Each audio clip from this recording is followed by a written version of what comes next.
ତା ନେଇ ବସିଲେ ଆମେ ଆଉ କାହାକୁ ଦେଇକି କ'ଣ କରିବୁ? ସିଏ ଶୀତଳ କରିବ ଆମର। କାହା ନେଇ ବସିଲ? ନବୀନ ନେଇ। ନବୀନ ତମର ଭତ୍ତା ଦେଇଛି? ଭତ୍ତା ଦେଇଛି? ହଁ। ତମକୁ ଘର ଦେଇଛି? ହଁ। ତମକୁ ଗ୍ୟାସ୍ ଦେଇଛି? ଘର ନାହିଁ। ଆଉ ଘର ଦେଇନି ନା? ଘର ଆଉ ତମେ ଏଠି କାହିଁ ଠିଆ ହେଇଛ?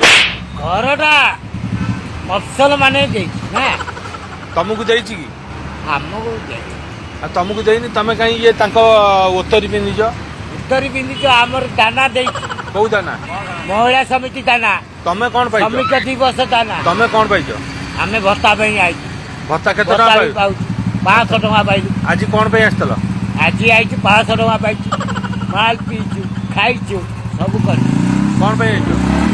ଏଇ ତାଙ୍କ ସହଯୋଗ କରିବାକୁ ଆଇଛୁ। ନା ମାଲ ପିଇଛ, ଖାଇଛ, ଏଠିକି କାହିଁକି ଆଇଛ? ତାଙ୍କର ସହଯୋଗ କରିବାକୁ ଆଇଛୁ। କାହାର? ପ୍ରଭାତ ବିଶ୍ୱାଳ। ପ୍ରଭାତ ବିଶ୍ୱାଳ କ'ଣ କରିଛି?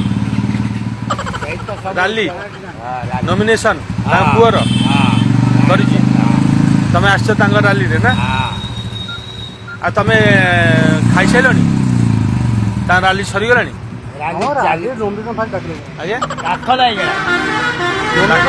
ଦାଖଲ ହେଲା ଆମେ ଆଇଲୁ। ଆଉ ତମେ ଭତ୍ତା ପାଇନ, ଘର ପାଇନ, ତାଙ୍କ ସାଙ୍ଗରେ କ'ଣ ପାଇଁ ଆଇଛ?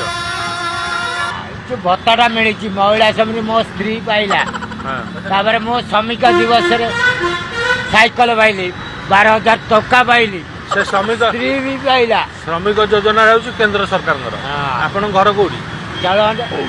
ଆପଣ କ'ଣ କରନ୍ତି? ଏଇ ମୋବିଲ ଦୋକାନ କାମ ମ୍ୟାନେଜର। ଆପଣ ଦରମା କାହାଠୁ ନିଅନ୍ତି? ପଦିବାବୁଠୁ ନିଅନ୍ତି। ପଦିବାବୁ କହିଲେ ଆଜି ଯାଅ ବୋଲି? ପ୍ରଭାତ ପୁଅଙ୍କ ରାଲିରେ ଯାଅ ବୋଲି କହିଲେ। ଆଜି ଦରମା କେତେ ଦେଇଛନ୍ତି? ତା ମା ନିଜେ ଥିଲେ ରଶ୍ମିତା ସାହୁ। ଆଜି କେତେ ପାଇଛ? ଆଜି କେତେ ପାଇଛ? 500 ପୁରା ତମକୁ ନୋଟ ଧରେଇ ଦେଲେ? ଖାଇବା ପାଇଁ ଅଲଗା, ଆଉ ପିଇବା ପାଇଁ ଅଲଗା। ପିଇବାକୁ କ'ଣ ଦେଲେ? ବିୟର ଦେଲେ, ଲିକର ଦେଲେ, କହିଲେ ଚାଲ ଦେଲେ, ଯାହା ଖାଇବା ଆଜି ସବୁ ଫ୍ରି।